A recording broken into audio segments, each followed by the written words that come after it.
Indie wrestling fans, I hope you're excited because guess what? Boom! It's Thursday night and it's time to party with us. We're the Video Bros. I'm Bobby Munson and the man sitting beside me, he's the man with the angelic voice. He's Papa Smokes. Papa Smokes, happy Thursday. How you doing, brother? Whoa, Munson, it's Thursday again and time for Ring Respect Radio, and I am ready for this because we're going down under to New Zealand once again to talk about SPW, our great friends down in that superior indie wrestling company that we love to cover. Oh, we absolutely adore it. And yes, we're going to be talking about Battlelines, as you might have seen on the poster. We've got a Battlelines Cup. We've got a Fight for Gold briefcase, and we got a championship. How did we get here? Well, guess what? We're going to have all the answers for you, so stay tuned with the show here tonight as we get there and talk about everything went down at SPW Battlelines 2026. But Bob Smokes, even long before we get that far into it, let's talk about some other indie wrestling that's very near and dear to our hearts. We're going to start with our very favorite indie wrestling company. Hello, Zach. Thanks for joining us. Appreciate you being here. Ambassador, my good man. Happy Thursday, handsome gents. Back at you, brother. Hell, it feels like only 6 days since it was 6 days. We're going to talk about that in a minute, too. But before that, I want to talk about somewhere where we get to see each other quite often.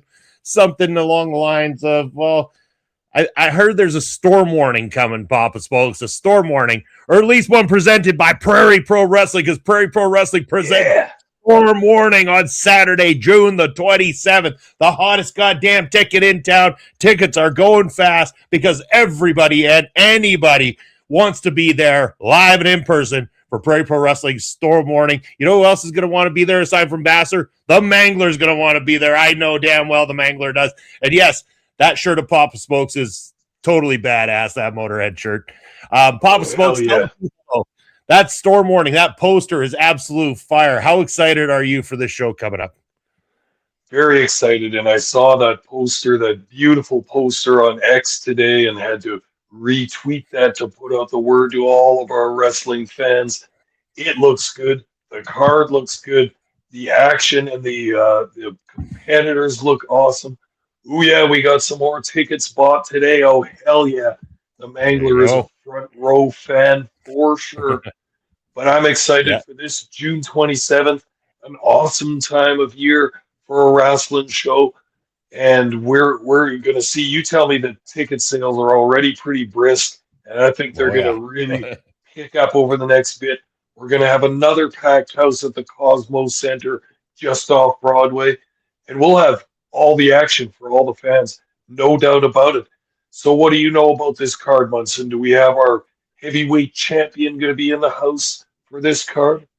Heavyweight champion is on the poster there, Papa Smokes. I know that for sure. So hopefully he will be in the house. I don't know what the plan is for him, but I'm expecting that we're going to have some big numbers. People are a little hesitant. This is one of those shows, and we see it as well, too, right around Christmas time. The December show does the same thing. At first, people are a little bit like, pump the brakes. Can I go?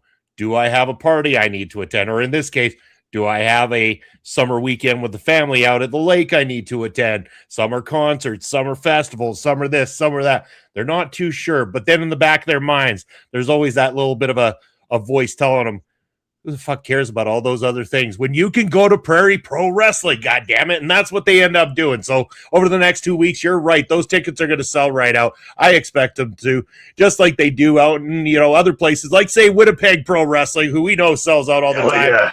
And I'm sure our good friend Blair from the Grain Waker podcast could tell you all about it. It's going to be a sellout. Yes, Blair, absolutely. We hope that it is. And we wish great success as well, too, to Winnipeg Pro Wrestling, as always.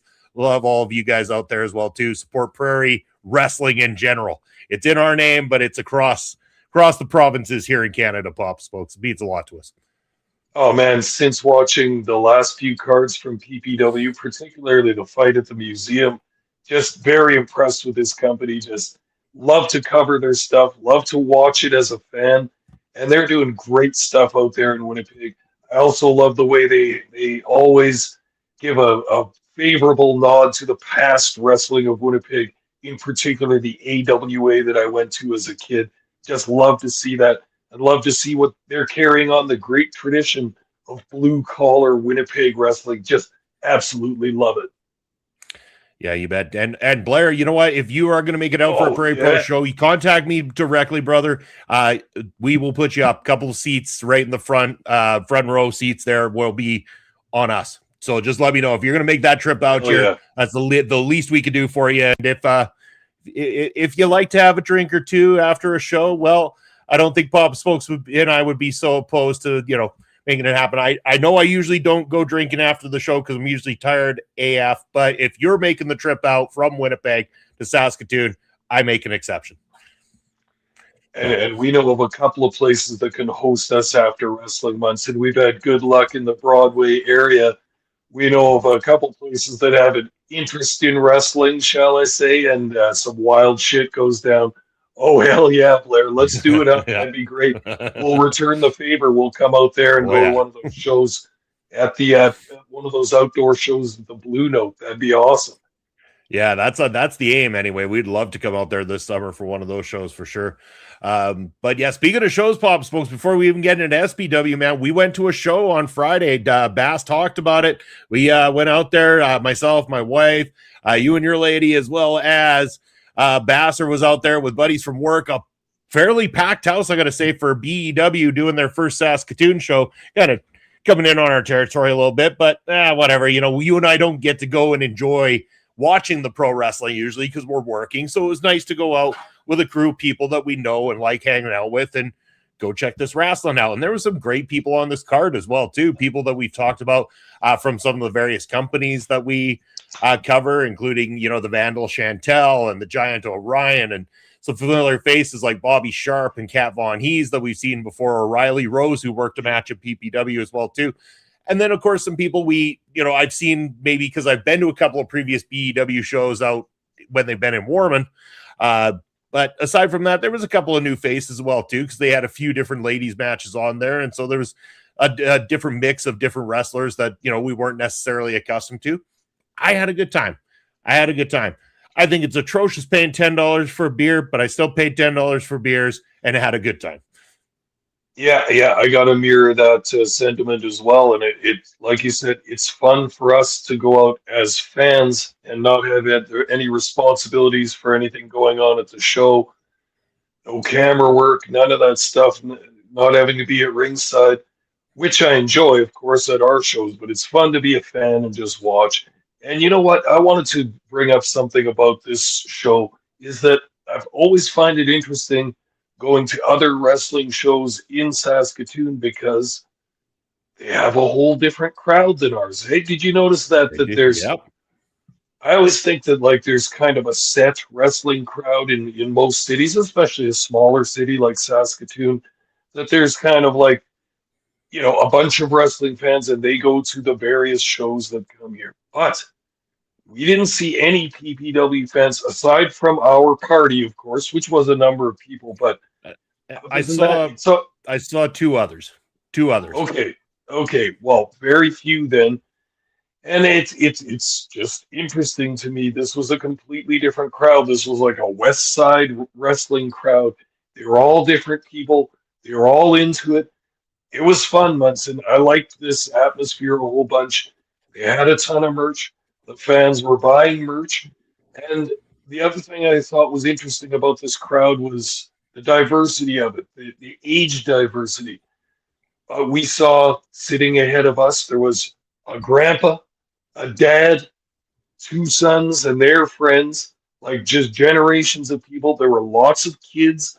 There were lots of old people and then lots of adults. There were some, college age kids that came out and they were buying the luchador masks and right into it. And it was a good kicked out after two matches. Yeah, that was another thing. We got to see a drunk guy fall off his chair and barf everywhere. That was awesome. That reminds me of some wrestling shows I've been to in the past. Just had a good time with this. It was fun to experience a different kind of indie show than we're used to. And damn it, I had a good time at this.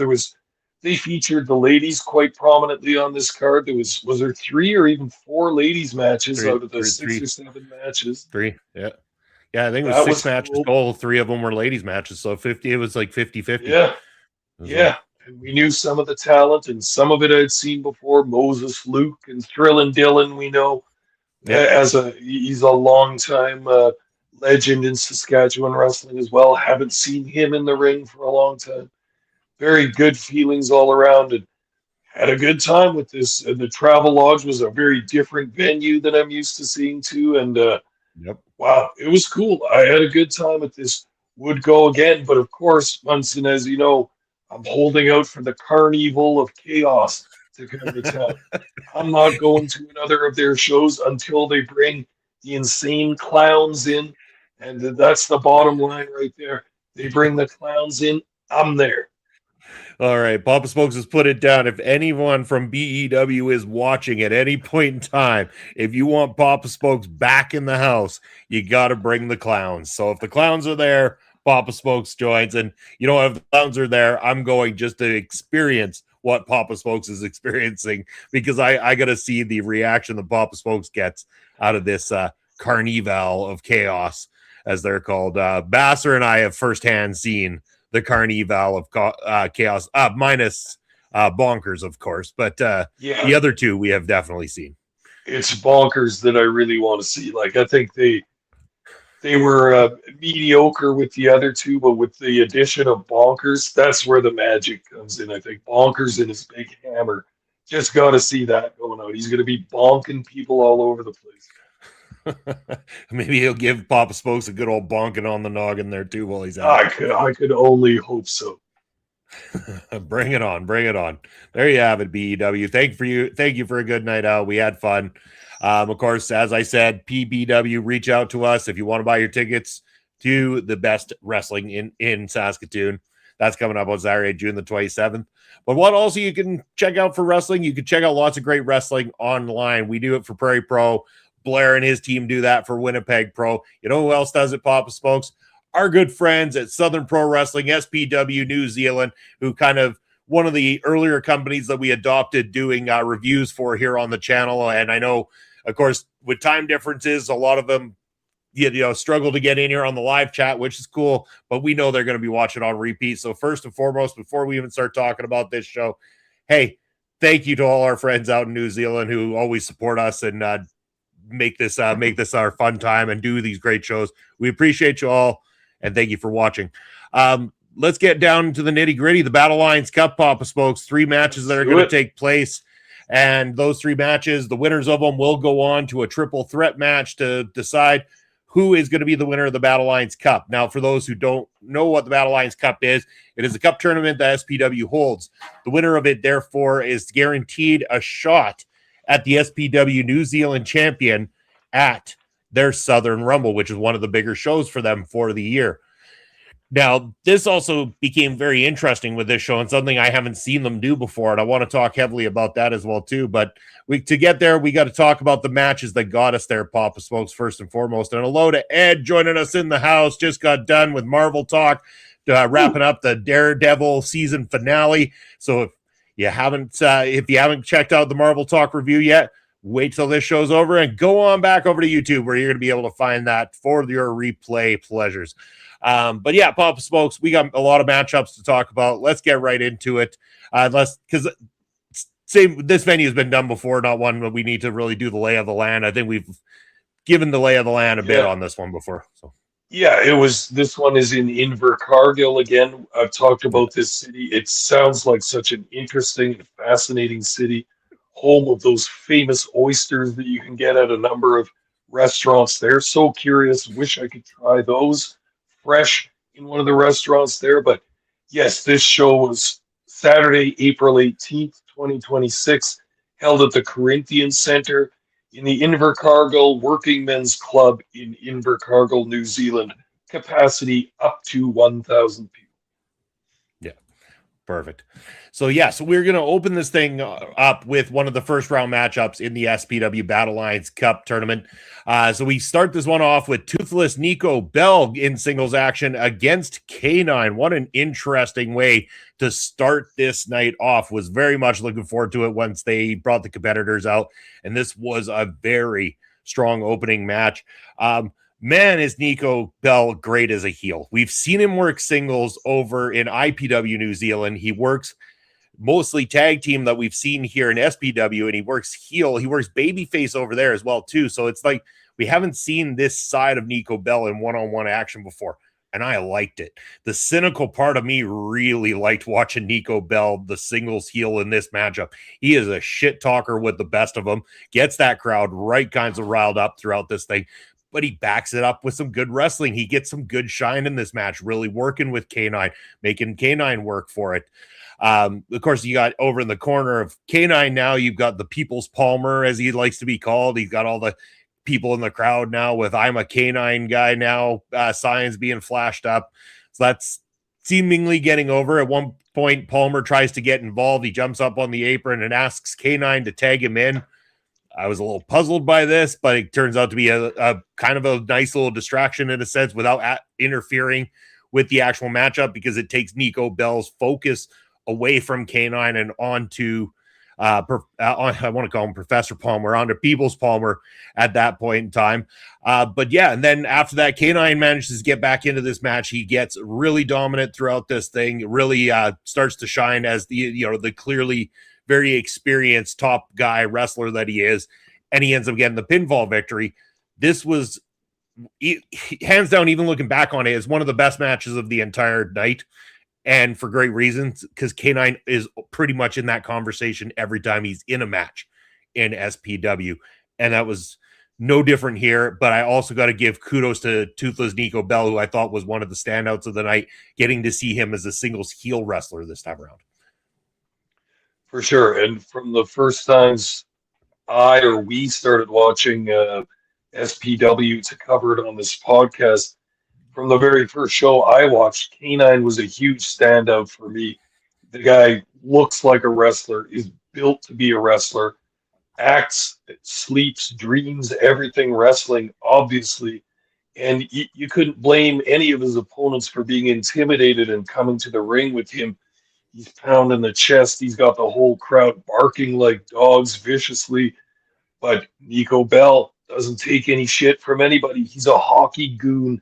He's got his front tooth knocked out. He comes to the ring with a stick and a hockey jersey. Wild gimmick for New Zealand, as we've said before, but I love this, especially being a Canadian. I love this. So Nico Bell steps in, not afraid of K9 at all. So, oh shit, right off the bat, we're going to have a bit of a brawl here.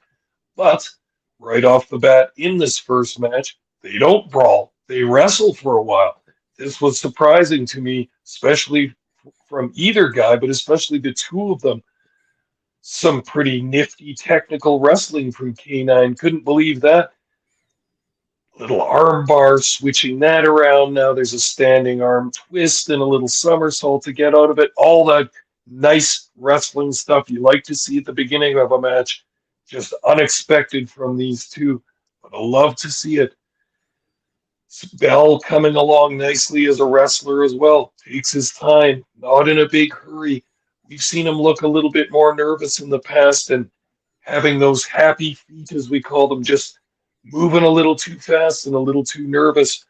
Not seeing that from Nico Bell these days. He's looking confident, looking good, slows the match to the heel's pace and starts working that heel style. Closed fist punches, choking on the ropes, stomping when his opponent's down, having the referee have to interfere frequently in this match. This is good heel ring work. But as good of a heel as Nico Bell is, K9 can work both of those styles. We've seen him as a heel, but mostly as a babyface. He's a Stone Cold Steve Austin type of a babyface. He works the same style, only it's on, depending on his opponent. The crowds will cheer him, and they love to cheer K9 because he's an ass kicker extreme. So yes, as you said, Palmer makes his presence known in the match, tries to do the tag in. This seems to be his spot right now. K9 unenthusiastic about this whole spot, doesn't tag him in, but Palmer's presence on the ring apron is enough to distract Bell. K9 hits his finisher, that double underhook J Driller style pile driver, gets the 1, 2, 3. The guys get in and out of this preliminary tournament match in 8 minutes. Perfect.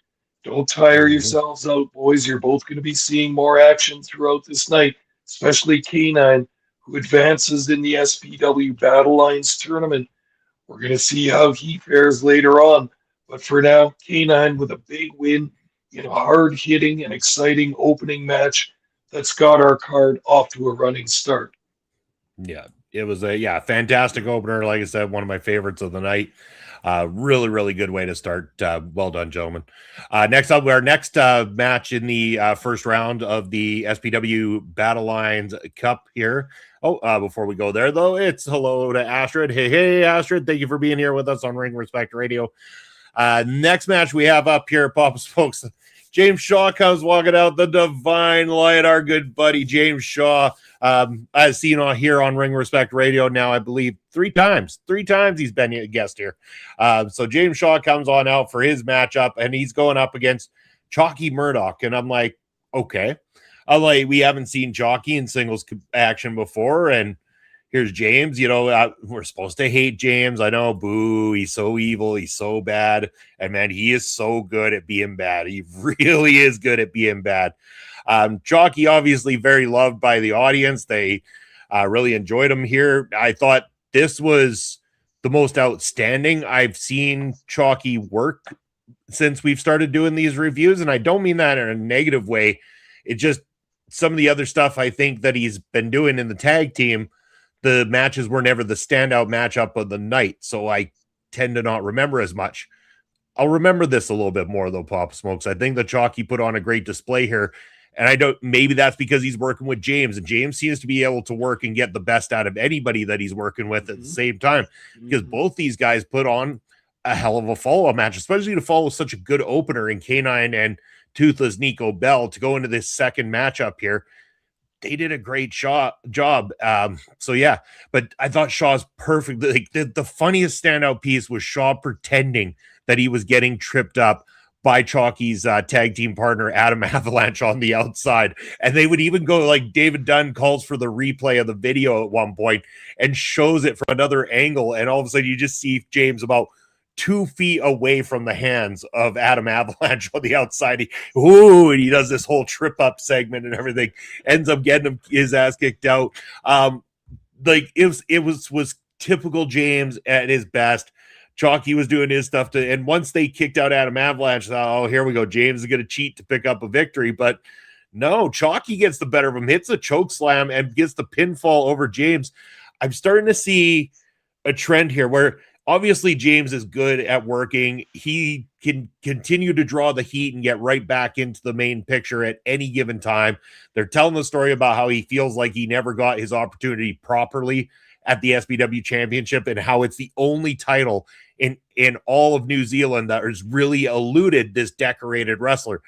I feel like they're having the fall of James Shaw right now before the rise of James. That's the vision I'm seeing for it, is he's going to go on this run where guys are going to go over him for a little bit. They get the better of him until he snaps, and he truly snaps. And something's going to come about, or he's going to get a new congregation behind him or something. And you watch, he will eventually end up getting to the top, and he will get that SPW title. It probably won't be this year, but I can picture it next year coming in the way of James Shaw. I think that's probably a pretty spot-on prediction of that too. And we've been used to seeing James Shaw in the Divine Light faction at the top of SPW's cards all the time. James has always had a strong faction behind him, but we've seen the Divine Light fracture over the past year or so with Ryder turning on James after much abuse by James Shaw. Of course, the Ryder turning on him. His various other followers have turned on him, so it really is just James Shaw on his own. So I think that probably is logical in booking to have him give back to the company for a while, do some jobs, do some ridiculous spots and a few other things. We saw him imitating the Hooligan last show, and we'll talk more about that from this show as well. But Shaw, just so very, very talented in so many ways. Not only is his ring work awesome, but he's a great promo. He's got a great mind for the business. He's very creative. He's very funny as well. And this was the perfect opportunity to raise the stakes of a guy like Chalky, who we've seen in the Southern Alps team before, do some good stuff, do some all right stuff, but never really turn the heads of the fans all that much. But Chalky's big, he's experienced, he's got a lot of strength and a lot of size. So there's something they can do with this guy. And with Chalky picking up the win in this match, it's clear that they mean to elevate him a little bit. Not sure if the Avalanche is out for a bit or if they've shelved the tag team plans for the Southern Alps, but at any rate, Chalky having a good match here. They didn't make it long. They got in and out in 6 minutes. And James Shaw doing the job. A rare top rope move attempt, which was unsuccessful, and then taking the big choke slam from the large man. James Shaw giving up size and strength in this match just wasn't his night. Takes the pinfall. He's eliminated from this tournament cup.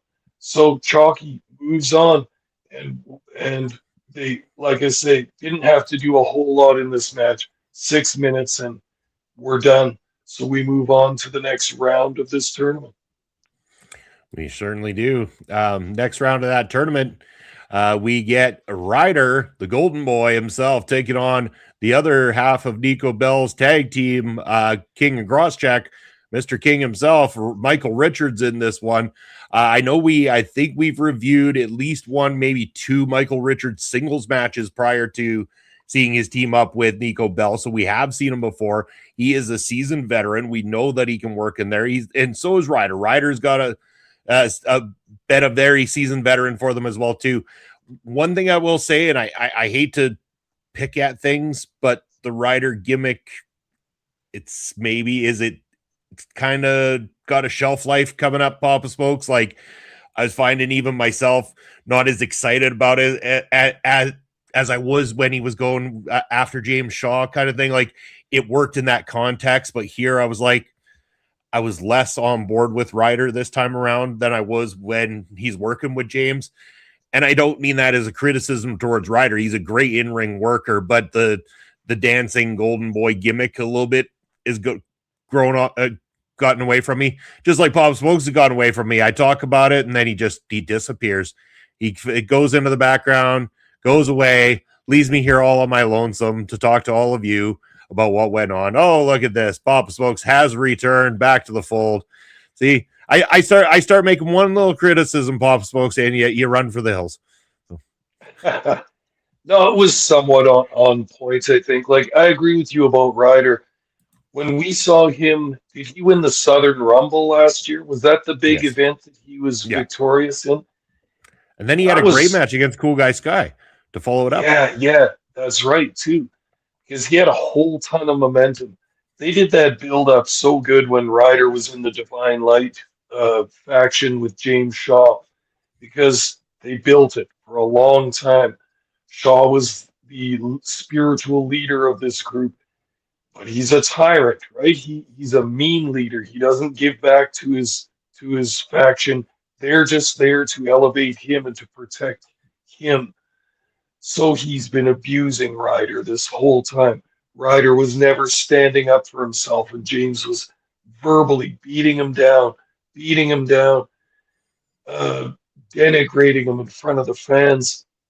And you could see Ryder, just his spirit was breaking and everything.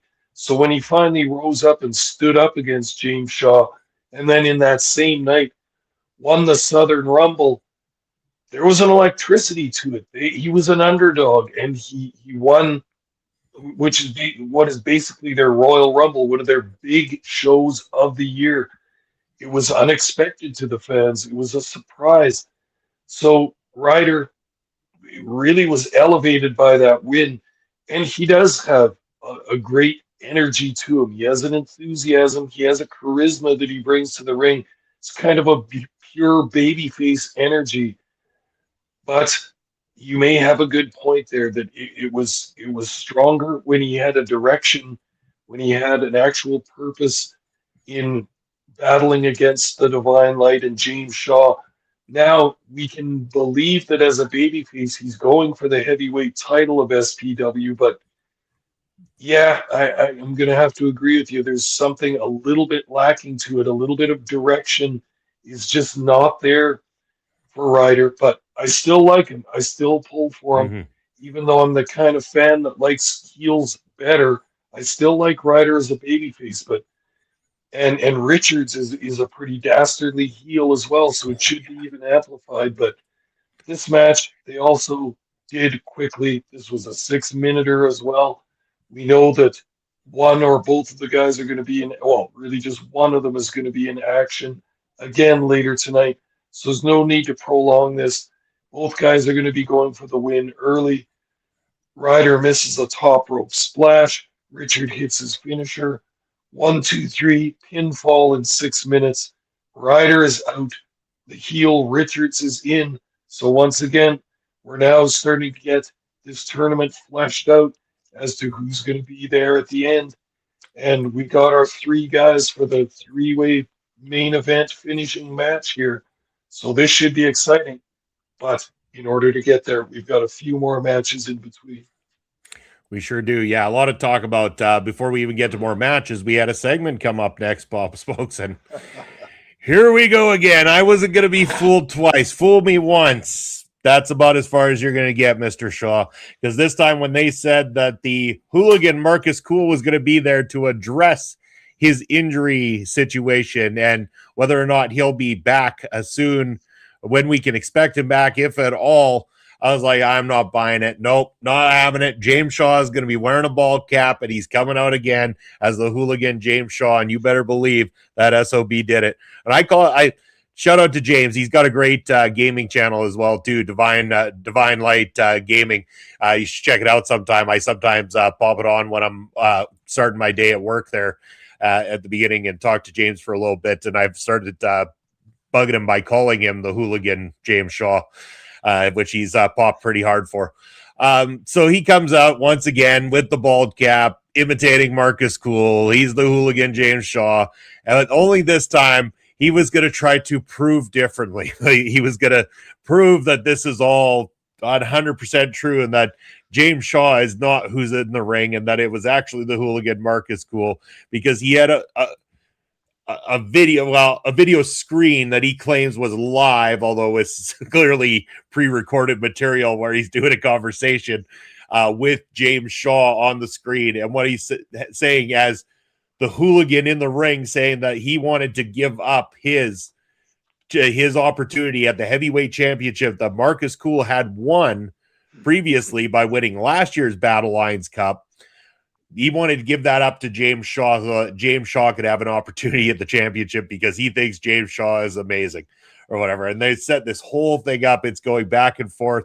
And then when we can really prove that it's a pre-recorded video is when James can no longer go on cue with it, because Jacko makes his way out to the ring at this point in time, declares that he is now going to cash in his Fight for Gold briefcase into the match at the Southern Rumble, where the Battlelines Cup winner will also face the champion, so making it a guaranteed triple threat matchup. We've seen that Fight for Gold briefcase mostly used in ways of getting at the champion when they're beaten down, unable to stand under their own power anymore, taking advantage of the situation. But Jacko ain't doing that, Pop Spokes, and I gotta give credit where credit's due. I liked this call. Even though it leads to a triple threat, we're a little iffy on triple threats. I really like this call because this is what I've always said. I get tired of these briefcases being a cop-out for putting people over.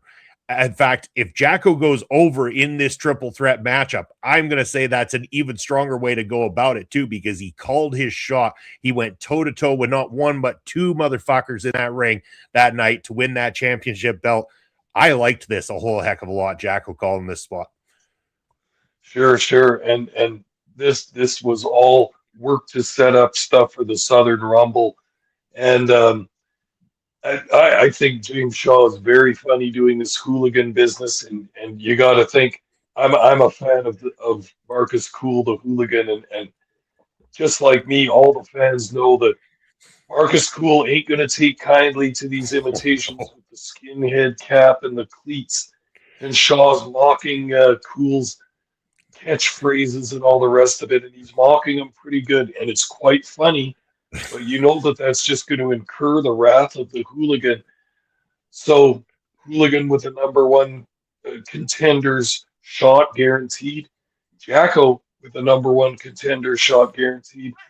They're just going to put them together into the same match. And now Cool Guy Sky has got a big challenge ahead of him to make it not just a two-man championship match, but a three-man championship match.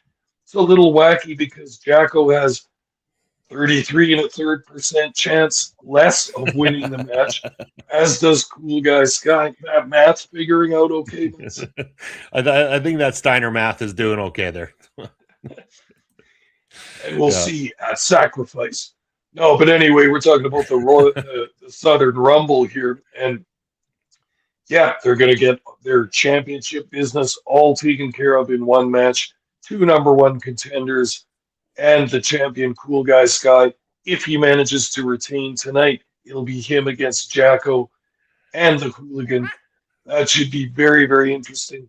But keep in mind, or not against the Hooligan, it'd be against the Battlelines Cup winner from tonight, because Hooligan's injury puts him out for a while, and the company will still uphold that match, even though James Shaw trying to shoehorn his way into it. He's not going to quite get there that easy. So, pardon me. Yes, I stand corrected.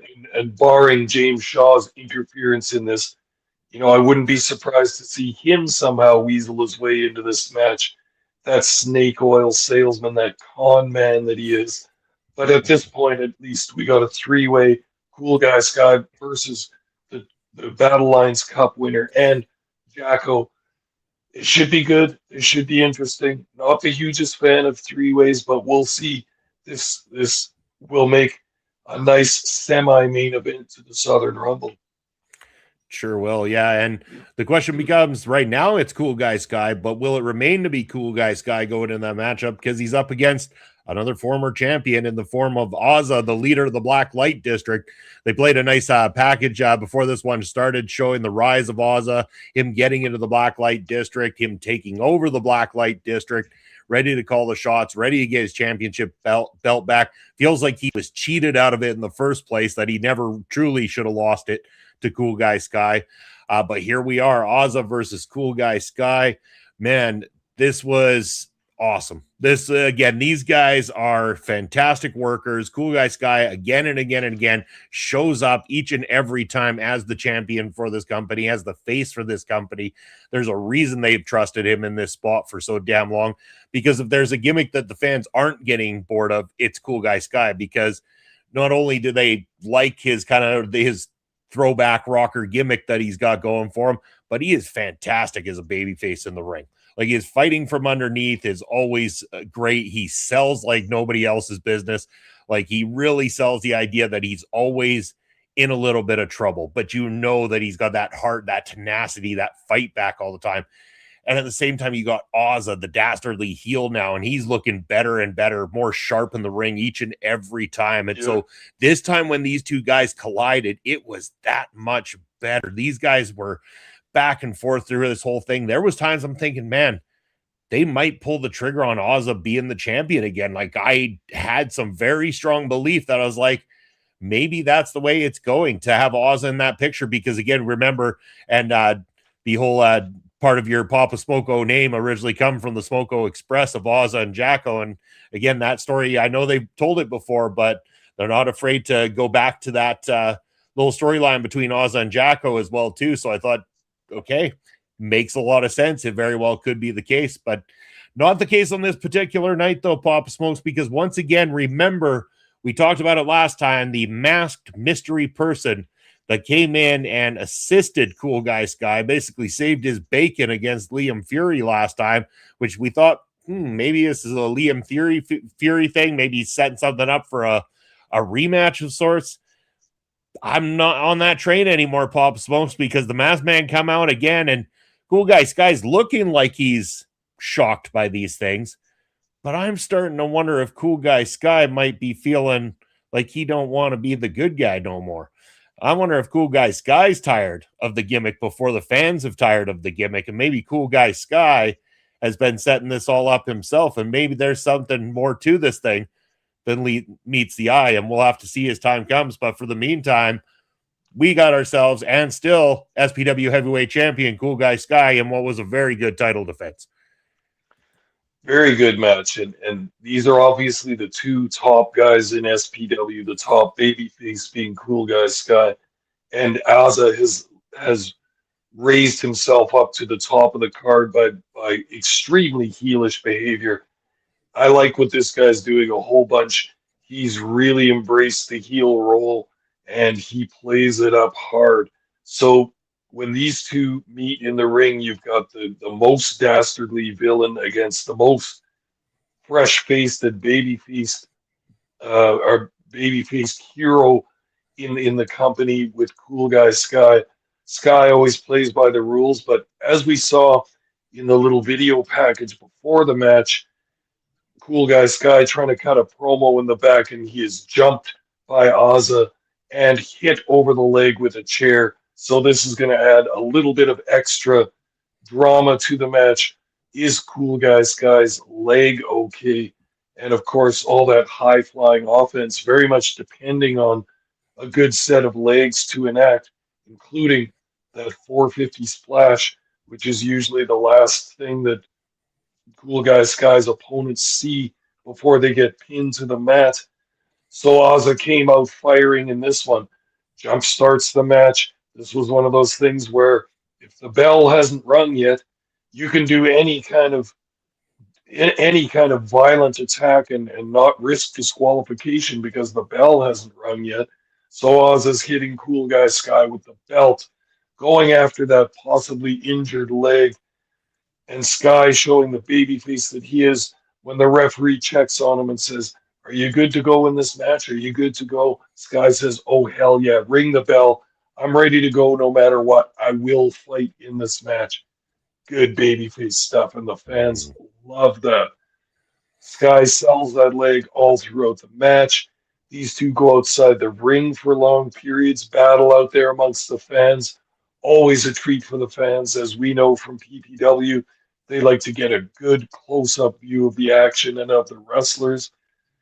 I noted here in my notes, Azza's chest chops are quite immaculately done, always getting that loud slapping sound, which is so satisfying.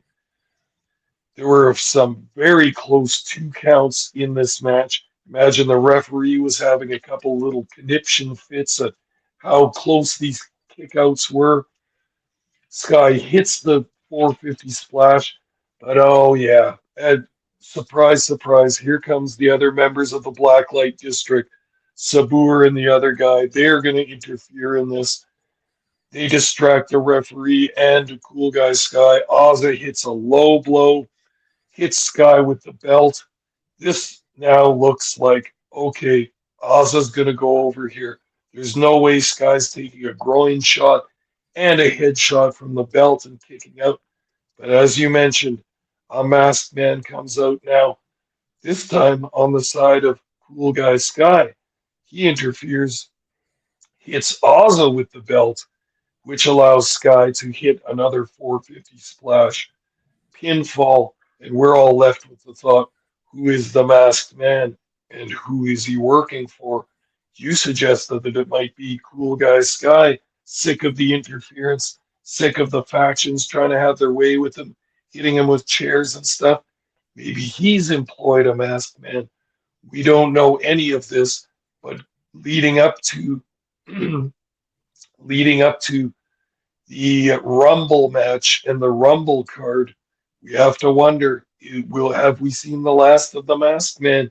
Is he going to have some effect on this 3-way title match at the Southern Rumble? Time will tell, I guess. It sure will. Yeah, it's a lot of great buildup that they are doing here, leaving us with a lot of questions unanswered, and I always love that about SPW. Up next, our good buddy and former guest of Ring Respect Radio, David Dunn, gets on the microphone and asks who's ready for more wrestling. And everybody, of course, is cheering because if you're at a show like that, of course, you want to see the wrestling. You don't want the talking. You want the wrestling.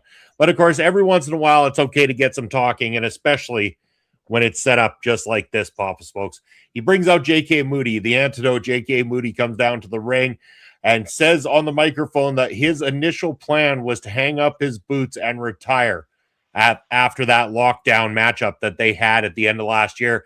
I'm like, oh, damn. And he sounds pretty genuine about it, too. Like, and I know from having chatted with him a couple times, especially with his shoot job, it's entirely possible that he just does not have the time to dedicate into the ring, right? Like, not able to risk the getting injured and stuff like that for the sake of, being able to perform his shoot job. So I'm thinking that could have been the case. And so he says that the Blacklight District turning on him and going after him and everything gave him reason to come back. And I'm like, okay, all right, maybe he's just playing us. Maybe he's just really good at setting the scene and making us feel like he truly meant it. But then something happens, and that's when he starts cutting the promo directly at Azza. He brings the cameraman in, which I thought was a great touch, brought the cameraman up nice and close to do the promo directly. And he referred to Azza as nothing more than a J.K. Moody ripoff that is terrified and that he was going to be finished. And then he looks in that camera and says, Azza, you're fucked, were the exact words that he said. Oh, first he said, hold on, I know there's some kids present here, so if there is, cover your ears. This is when Azza runs in, he attacks Moody. Azza starts screaming, you're washed up at Moody. He gets the best of him in this like back and forth encounter.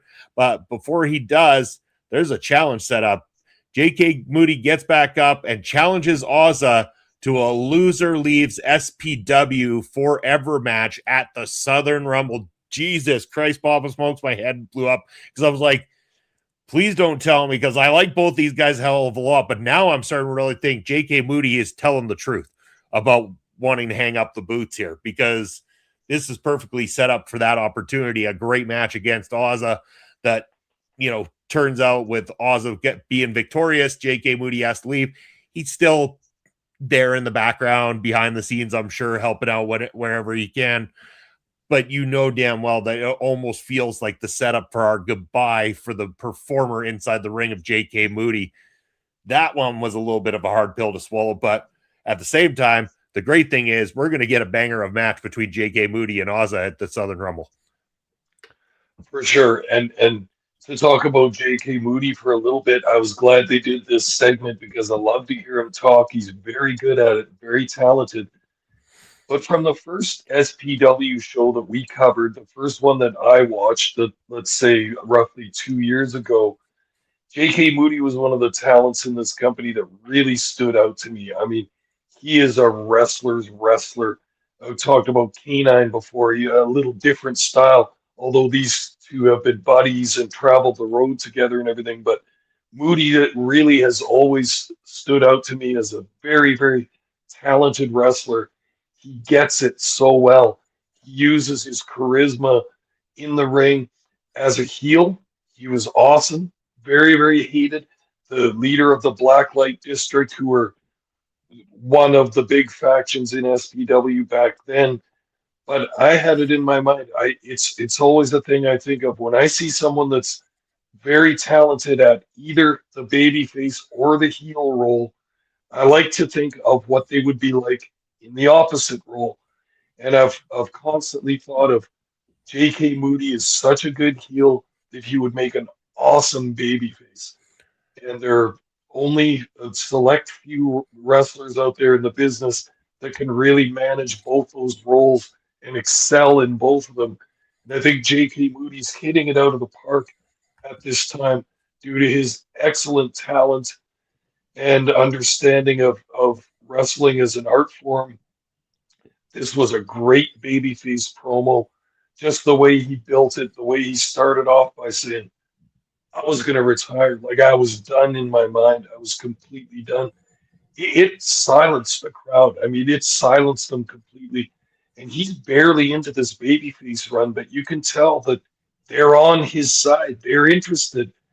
They were shocked and upset that he said, You guys might have never seen me again. I was going to be done. The room was silent, man. That loud, Mhm. boisterous New Zealand crowd was quiet when he did that. He had them in the palm of his hand. Very, very well done. And he built that promo, and he talked about his inner struggles, and he talked about his love for wrestling. And this was just absolutely gold. Great, great stuff. Then, as you said, turned it around to just focus in on the object of his hatred right now is Azza, his former buddy, his former stablemate, and all that. We haven't really seen the full, brawling fallout of the dissolution of the Blacklight District, or not dissolution, I guess, but Moody's departure from this faction. We have not seen a good blow off match, that like a grudge match yet between any of these members. The other two being a tag team. So Azza, obviously the candidate and the leading guy in the Blacklight District at this time, he's going to have to be the one to step up against Moody. And after that promo, despite that he got left lying by Azza after this, the firm determination of J.K. Moody was just shone through in this promo. Thought it was great. I'm right along with the fans. I'm kind of aghast at this too. I don't want him to leave. I don't want either of them to leave SPW, but I think you're on the right track that it probably will be Moody. Either he's going to retire or he's off to greener pastures, or we don't know exactly what's going on in his personal and professional life, but don't want to see either of these guys leave. But I personally, especially, don't want to see Moody leave. So I guess we're really going to have to watch this last match and really enjoy it, because it might be one of the last glimpses we get of, in my opinion, one of the top talents that we've seen in New Zealand wrestling. Yeah, 100% Papa Smokes. It's a double-edged sword either way you look at it, so it's going to be tough. But moving on from there, we got a couple more for you. One is the tag team matchup. We got, speaking of the BLD, we got Saboor and tag team partner Corey Beams taking on the team of Killswitch. And this one threw me off a little bit. I had forgotten all about what had been set up in the last show there, Pop Smokes, until they said the names Blade LennoX and Matt Attack. And I realized, oh man, okay, these are the guys who went singles action against the BLD. Only difference is they've already got themselves a tag team name. They come out looking like a goddamn tag team, to the point where I was like, I thought this was two different guys for a second at first. I thought they looked great as a tag team together. And if that's the plan, man, I'm on board with it. This ended up being a very strong tag team matchup. Great work as always from BLD. Saboor and Corey Beams know each other very well, work very well as a team in the ring. But I was mostly surprised and glued to Blade LennoX and Matt Attack as a team throughout this thing, because they looked great, they worked great, had a lot of good teamwork together. And then go and figure, they get this tandem finisher that they call the Killswitch, which is their team name, which is a great name for a finisher as well too. And they pin the former tag team champions. They get the victory here, Papa Smokes. So I feel like there's an opportunity to cement them as a new team in the ranks of the SPW, and maybe possibly a tag team title match in their future. I would say definitely. And they made a big deal on commentary about this new tag team that was going to be Killswitch with LennoX and Matt Attack. And so now we start to see possibly a build for this team. I mean, you can't get much of a bigger win than that, than over the recent ex-champions, Blacklight District, Beams and Saboor. And yeah, I thought Matt Attack and Blade LennoX looked awesome, even after the dastardly heels pulled Blade LennoX's blade prosthetic foot off during the match. Ooh, nice little spot. Canadian legend Mad Dog Vachon getting his prosthetic leg pulled off in the match and used as a weapon. Very, very good stuff.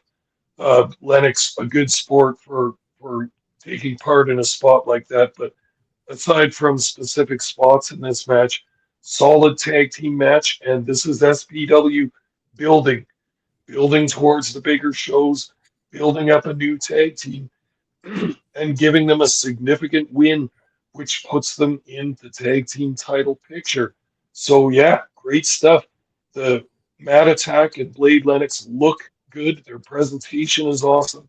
They've obviously been working as a tag team for some time now. They're fresh and new to the fans. So give them a couple of big wins and put them in some big matches. This is what I'm sure the SPW bookers are thinking. And as of this victory scene, and they're looking good towards getting some shots against the tag team champions. Yeah, got to agree with you there for sure, Pop Smokes. And I know we're reaching the top of the hour already, so we're gonna go a little OT on this one because we just had so much to talk about. But hey, that's okay. We love having you stick around to find out what happened in the main event of the evening. This match scheduled for one fall. One fall.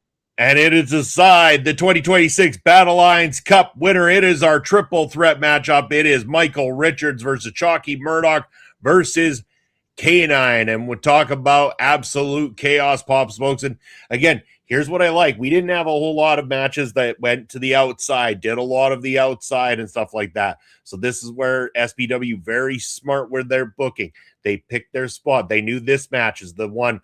It's triple threat, so there's no DQ. So if you're going to have no DQ, you might as well have the shenanigans that come along with it. Fighting into the crowd, going out into the crowd, the involvement of Nico Bell with the kendo stick, all these different elements that they can play around with work because they didn't use it throughout the rest of the night. And they didn't have any other triple threat matches. And these guys are all incredible workers. So there was a lot of good to be said. Palmer tried his best to get involved there as well, too, in this thing. So you have all those shenanigans, all those working parts.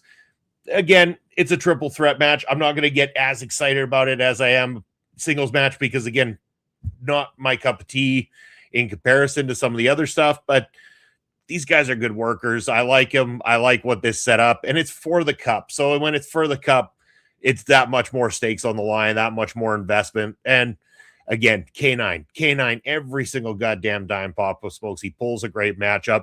He is fantastic in there, but so is Michael Richards, right? Slotted into a main event spot in this thing. He's great too. Chalky Murdoch, it didn't feel out of place having him there either. So kudos to all three guys. Solid matchup. In the end, it was the big dog himself, K9, pulling it off. Your Battlelines Cup 2026 winner. And then we'll quickly go over that aftermath once get Pop Smoke's thoughts on the match to that point.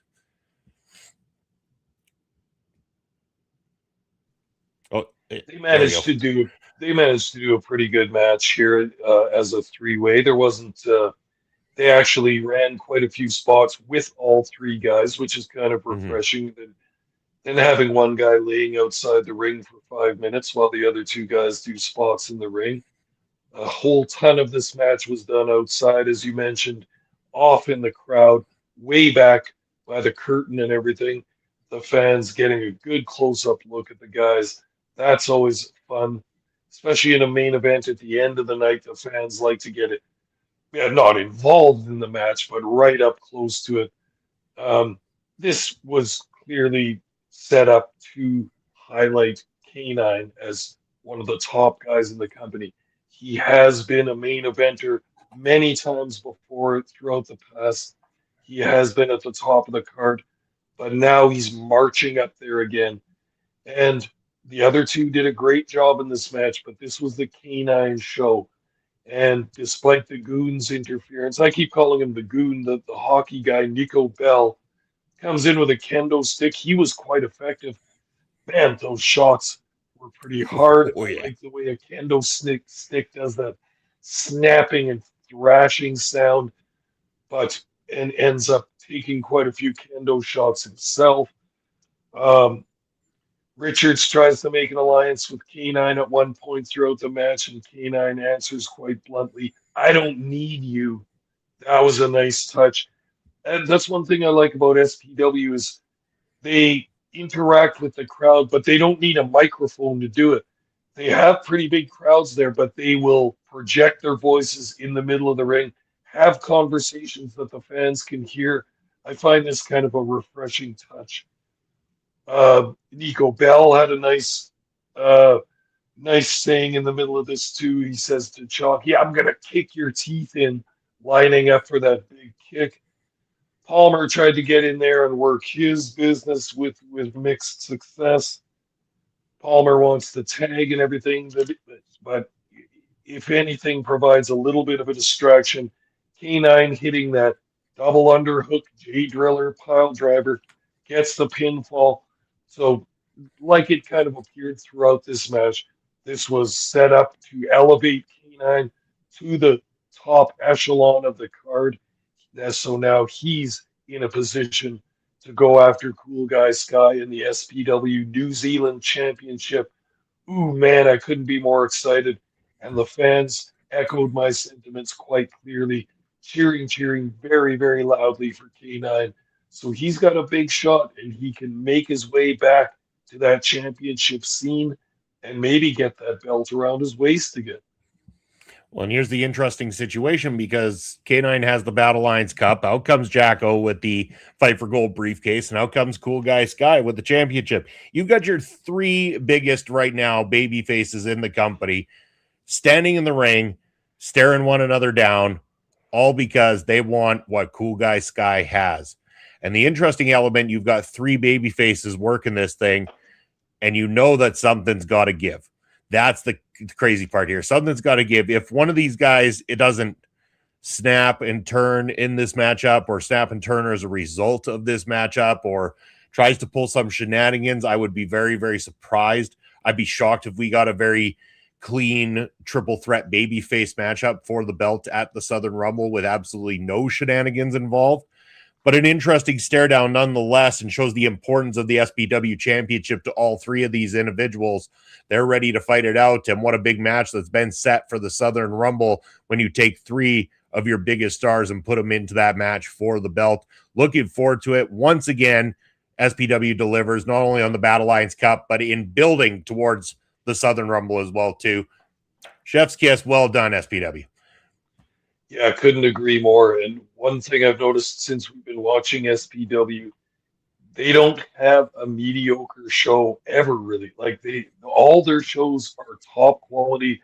They always put that 100% effort and dedication into the booking, the setting up of the matches, the booking of the talent, the venue, the production, everything. These guys are good, man. They're such pros, and all of their shows that I've ever seen, which is quite a good handful now, there hasn't been a mediocre or a poor one whatsoever yet. So cheers to the SPW guys. You always put on a good show. You always make an interesting product, especially that we get to watch this for free on YouTube. Couldn't ask for anything more.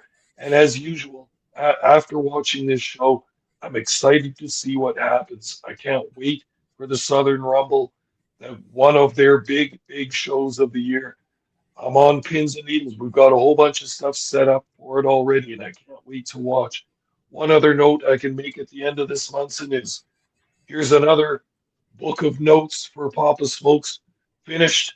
Another one done. I'm not sure if that's number Nice. 7 or number 8 of the extra thick scribblers there. So we got a lot of notes in the can already here. Got another new book to start. So back at it next week. We got a new book and a new topic for next week. Can't wait to get going on that too.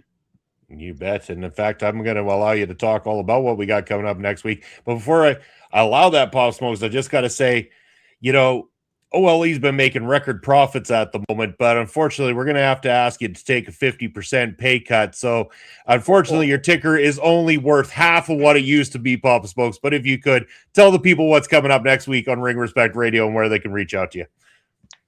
That's a good one, Munson. My salary goes down. I'm hitting the indies hard. You're on your own, Munson, if my salary gets cut.